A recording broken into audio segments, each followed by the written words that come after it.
Capítulo 10. O manquejar vitorioso. O alegre tumulto da comunidade Templo do Monte Sião ressoava pela vizinhança. Amém, irmão! Pregue a palavra! Louvado seja o Senhor! O reverendo Moses Mowinkle estava com a sua unção. Sua voz melodiosa de barítono elevava-se aos céus, amainava no balido do cordeiro e reduzia-se finalmente a um sussurro.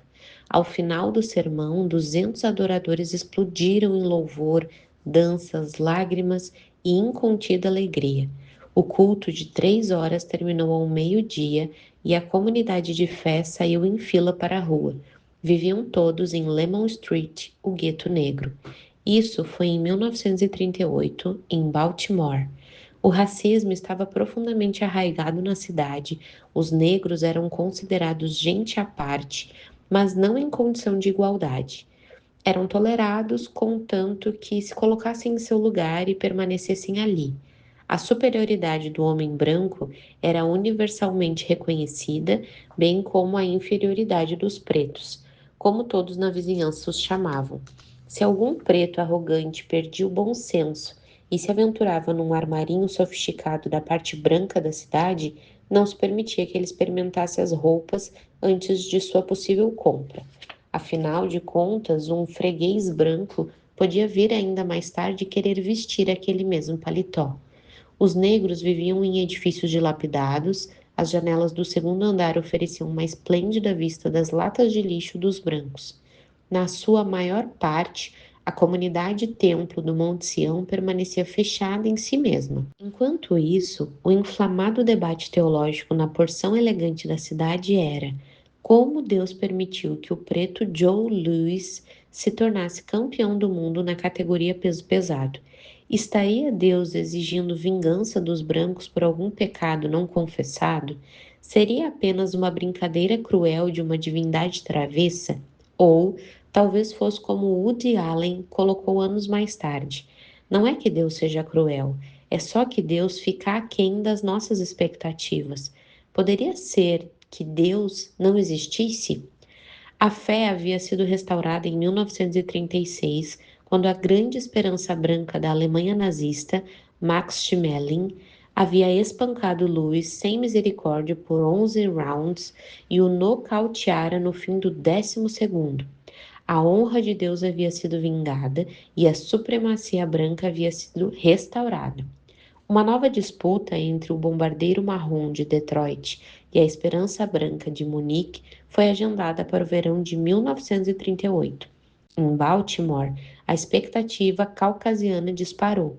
Era o Armagedon, os poderes das trevas contra o poder da luz. No livro Growing Up, uma autobiografia vencedora do prêmio Pulitzer, Russell Becker escreve: chegou finalmente a noite da titânica batalha e me ajeitei junto ao meu rádio para acompanhar o momento culminante da era moderna. Ao soar do sino, Louis deixou seu canto, estudou Schmeling do jeito que um açougueiro avalia um quarto de carne e o deixou sem sentidos em 2 minutos e 9 segundos. Paralisante em seu caráter repentino e brutal, aquele foi o anticlímax definitivo para a raça branca. De Lemon Street, ouvi os costumeiros aplausos e a vibração. Fui até a janela da cozinha. Gente fluía para a rua, saudando uns aos outros com uma delicada batidinha nas costas, fremindo de exaltação. Vi então alguém começar a se mover goela acima, na direção do território branco, e o restante do grupo, tomado por um impulso de desafiar o destino, seguiu atrás, se movendo como uma coisa só. Ali estavam eles, marchando Lombard Street acima como se fosse sua própria rua. Joe Louis havia dado a eles a coragem de afirmar seu direito a usar uma via pública, e não havia ali um único branco para questioná-los. Aquela foi a primeira manifestação em favor dos direitos civis que testemunhei, e foi completamente espontânea, disparada pela conclusividade de que Joe Louis havia destruído a teoria da supremacia branca. A marcha durou talvez 5 minutos, apenas o tempo que levou para que a multidão toda percorresse devagar toda a extensão daquele quarteirão. Eles estavam virando a esquina, retornando para as vielas e, imagino, sentiram-se como a maior parte deles não se sentia havia longo tempo. Isso, por acaso, soa como a vida vitoriosa de Cristo? Não. Foi uma das muitas faces do manquejar vitorioso. 50 anos depois do nocaute de primeiro round de Lewis, há regiões dos Estados Unidos em que ser negro não é ser bonito. Black is beautiful, mas bastardo. Hoje mesmo, uma pessoa em 5 irá para a cama com fome nos Estados Unidos. 30 milhões mais são subnutridos. Muitos são cristãos fiéis. Será que essa é a nossa vitória? Quando nossa sociedade condenava os negros ao fundo dos ônibus, forçava-os a estudar em palhoças e trabalhar em banheiros, excluía-os de nossas calçadas e de nossos bancos, barrava-os de hotéis e restaurantes, de cinemas e de banheiros públicos, era essa a vida vitoriosa em Cristo? Muitas das descrições da vida vitoriosa não se encaixam na realidade nossa. A hipérbole, a retórica inflada e os testemunhos grandiloquentes criam a impressão de que, uma vez que Jesus é reconhecido como Senhor, a vida do cristão torna-se um piquenique em cima de uma grama verde. O casamento floresce em bem-aventuranças conjugais, a saúde física melhora, a acne desaparece e carreiras em declínio de repente alçam voos. Proclama-se que por vida vitoriosa deve-se entender que todo mundo é vencedor. Uma jovem atraente de seus 20 anos aceita Jesus e torna-se Miss América. Um advogado fracassado vence o alcoolismo e derrota Lee Bailey no tribunal. Um reserva de reserva do time de boliche dos Green Bay Packers vai para o Pro Bowl. Milagres ocorrem, conversões abundam, a frequência na igreja atinge as alturas, relacionamentos rompidos são curados, gente tímida torna-se gregária e um time de segunda divisão vence o Mundial. Descrições idílicas da vitória em Jesus são frequentemente coloridas mais por expectativas culturais e pessoais do que por Cristo e pelo seu evangelho maltrapilho. O Novo Testamento pinta outro retrato de vida vitoriosa. Jesus no Calvário. A imagem bíblica de vida vitoriosa se assemelha mais a um manquejar vitorioso.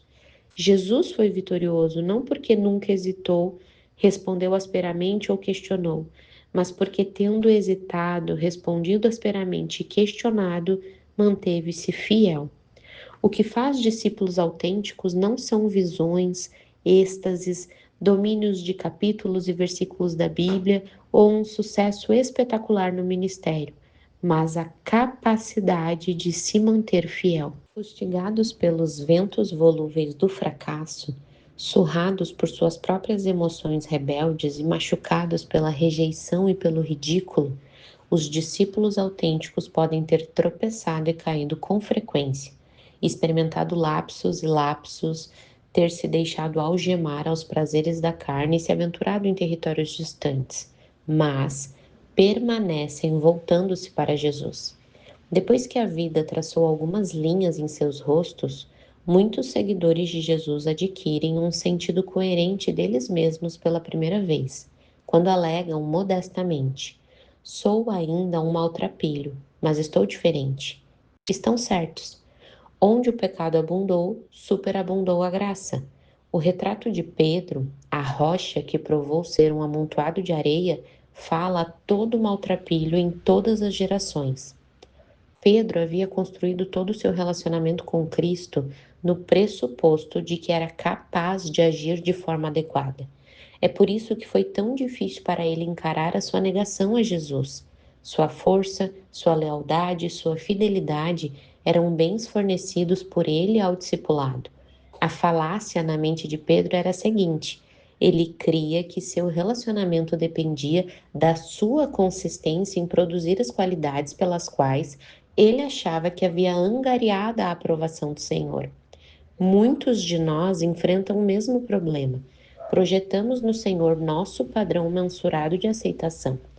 Toda a nossa compreensão dele está baseada num toma lá da cá de amor permutado.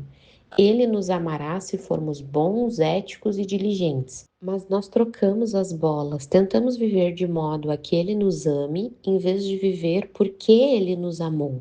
Durante a ceia do seu amor, Jesus virou-se e disse para Pedro: Em verdade te digo que hoje, nesta noite, antes que o galo cante 2 vezes, 3 vezes me negarás. Lembra a ostentação vazia de Pedro? Ainda que me seja necessário morrer contigo, de modo nenhum te negarei. Transbordando de autoconfiança, Pedro confiava em seus próprios recursos. Hoje, porém, essas palavras são uma canção de louvor a Pedro. Sua restauração à graça mostrou ser tamanha reviravolta que seu protesto não é mais uma ostentação vazia, mas uma profecia da verdade inflexível de Deus. Pois Pedro iria de fato morrer para não negar seu mestre, e lembrará para sempre da sua infidelidade, como o momento do triunfo da graça e do amor vencedor de Cristo. Uma história. O virtuoso do violino Pinchas Zuckerman estava dando uma aula avançada para um grupo de jovens músicos que havia vindo dos 4 cantos do mundo para o Festival de Música de Aspen. O auditório estava repleto de seus pares e de eminentes professores e músicos. A atmosfera estava carregada de eletricidade. A cada um dos talentosos músicos, Zuckerman ofereceu amigáveis conselhos e muito encorajamento, discutindo sua performance em detalhes e empunhando inevitavelmente seu violino para demonstrar exemplos mais refinados de técnica e interpretação. Finalmente chegou a vez de um jovem músico que apresentou uma brilhante performance. Quando o aplauso aquietou, Zuckerman cumprimentou o artista e andou até o seu próprio violino. O acariciou, o encaixou sob o queixo, fez uma longa pausa e então, sem tocar uma única nota ou dizer uma palavra, colocou-o gentilmente de volta no estojo. Uma vez mais o aplauso irrompeu, e dessa vez foi ensurdecedor, em reconhecimento ao mestre que era capaz de prestar tão gracioso cumprimento. Depois de sua tríplice negação, o que aguardaria Pedro se ele tivesse sido obrigado a depender da minha paciência, da minha compreensão, da minha compaixão? Em vez de um dar de ombros, um olhar de desdém, um tabefe ou uma maldição, Jesus respondeu com o mais sutil e mais gracioso cumprimento imaginável. Ele nomeou Pedro líder da comunidade da fé e confiou a ele a autoridade de pregar a boa nova no poder do Espírito. A manquejante negação de Pedro ao Mestre, como tantos de nossos relapsos morais e recusas à graça, não foi um fracasso terminal, mas uma ocasião para um doloroso crescimento pessoal na fidelidade. Não é fantasioso imaginar que mais tarde Pedro louvou a Deus pela criada no pátio de Caifás que o delatou como covarde chorão. Nesse contexto, não é de se admirar que Agostinho tenha parafraseado as palavras de Paulo dizendo: Para aqueles que amam a Deus, tudo trabalha para o bem, até mesmo o pecado. Em algum momento de nossa vida, fomos fundamentalmente tocados por um encontro profundo com Jesus Cristo. Foi uma experiência de apogeu, um momento de imensa consolação. Fomos tomados de paz, alegria, confiança, amor. Dito simplesmente, fomos arrebatados. Nossa mente e coração ressoavam com maravilha e assombro. Ficamos profundamente comovidos por algumas horas, dias ou semanas, e eventualmente retornamos às ocupações rotineiras da existência diária. Não permanecemos resolvidos. Devagar, ficamos emaranhados nas exigências do ministério ou da carreira e nas distrações que nosso agitado mundo oferece. Começamos a tratar Jesus como um velho amigo do Brooklyn, que amamos intensamente em anos passados, mas com o qual gradualmente perdemos contato. E isso, é claro, não foi intencional. Simplesmente permitimos que as circunstâncias nos separassem. Numa recente visita àquela cidade, nunca passou pela nossa cabeça contatá-lo. Ficamos ocupados com alguma outra coisa, mesmo que tenha se mostrado muito menos estimulante e cativante. É possível que nunca tenhamos amado tanto outra pessoa quanto amamos esse amigo, mas até mesmo a lembrança tornou-se indistinta. Acentuado pelo agnosticismo da negligência, a falta de disciplina pessoal com relação ao bombardeio da mídia, O controle da mente, as conversas estéreis, a oração pessoal e a sujeição dos sentidos, a presença de Jesus torna-se cada vez mais remota. Da mesma forma que a falta de dedicação e atenção dissolve a confiança e a comunhão nos nossos relacionamentos humanos, a negligência do espírito desfaz o tecido do relacionamento divino. À medida que, olhando para o outro lado, fechamos Deus para a nossa consciência, nosso coração se esfria. Os cristãos agnósticos não negam um Deus pessoal. Eles demonstram a sua descrença quando ignoram o sagrado. A trivialidade da nossa vida é mudo testemunho da surrada mobília da nossa alma. Nossos dias vão assim se tornando cada vez mais triviais. Ficamos presos num labirinto frenético, levantando quando o relógio determina, bombardeados por manchetes de jornal que parecem remotas e além do alcance, extenuados por todas as operações mecânicas que nos lançam à atividade e à produtividade, testados pelo tráfego, forçados a calcular tempo, distância, a nível de segundos.